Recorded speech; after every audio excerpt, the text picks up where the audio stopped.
Hey everybody, hope you didn't forget about us here at lennybones.com. Get ready for a preview of the Saudi Arabian Grand Prix.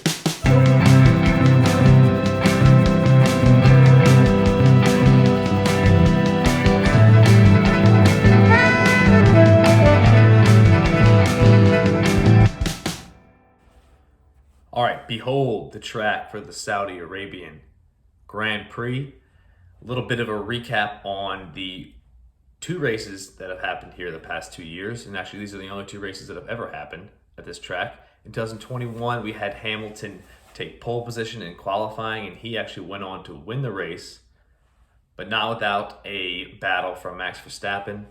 Him and Verstappen went head to head for the last 10 laps of the race. A bunch of drama, which was exciting to watch. And we also had a couple of crashes in the race and a couple of cars, just their engines cut out. So there was a lot. This was a long one, I think, 2 years ago. And then last year, we had Sergio Perez qualify pole position, and then we had Max Verstappen win the race. Again, it came down to a duel last year, but it was between Leclerc and Verstappen. So if history repeats itself, which I've been told it does, we're going to be looking at a pretty good race coming up this weekend. I actually left links to the highlights of the 2021 and 2022 race below. So if you want to check those out, if you're bored, check them out. But let's talk a little bit about the track itself.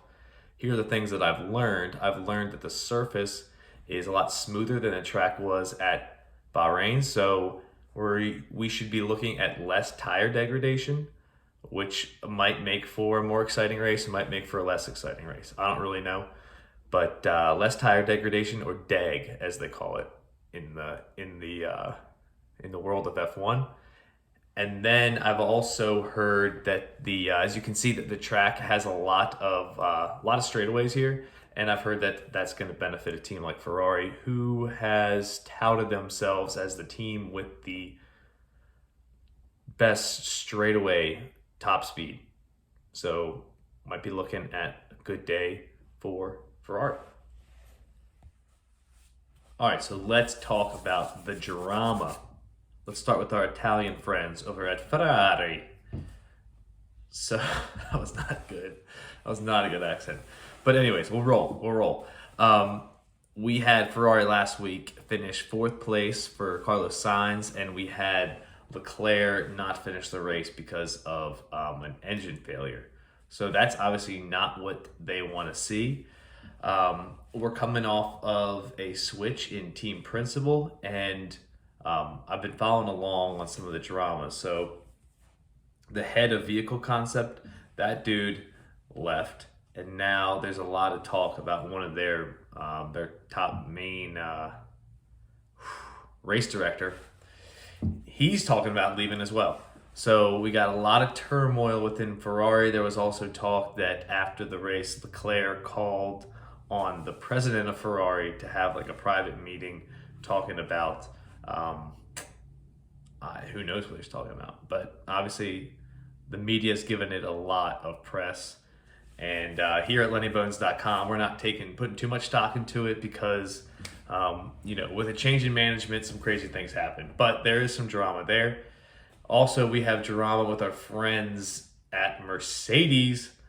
These dudes finished, Hamilton was in fifth, and I almost said Bottas, but Russell finished in seventh place last week. And the Mercedes team put out a letter to their fans saying hey guys, don't worry.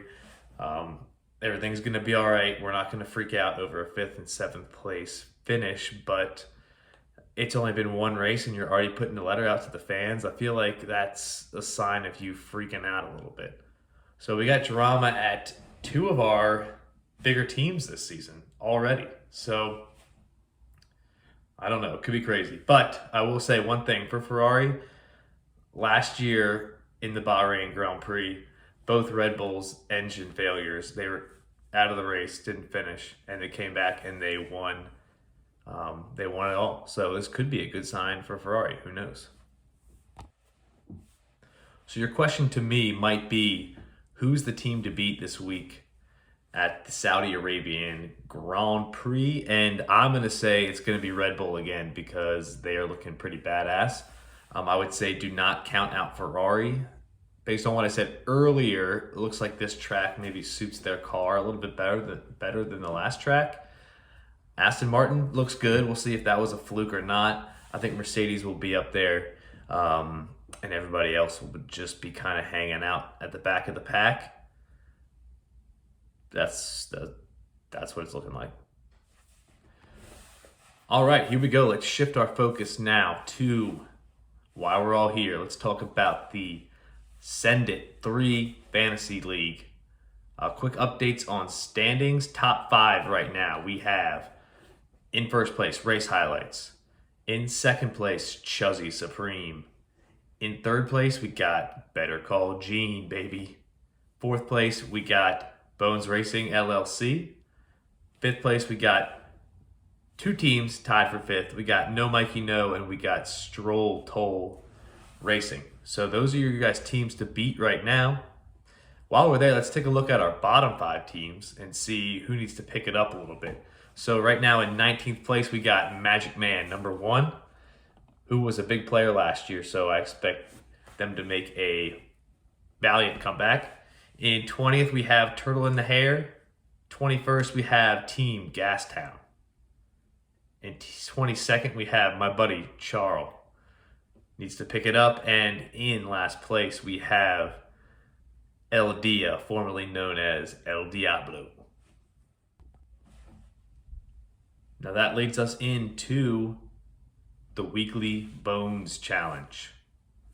Now, quick update on our scoreboard for the Weekly Bones Challenge that is going to be stretched out over the course of the season, and whoever gets the most Weekly Bones Challenge points over the course of the season will take home a prize. So right now we have Chuzzy Supreme out there in the lead with 2 Bones points, and we have 4 other teams tied for second place. We have No Mikey No, Turtle in the Hair, Drive Fast Turn Left, and Washington F1 team, all with 1 point.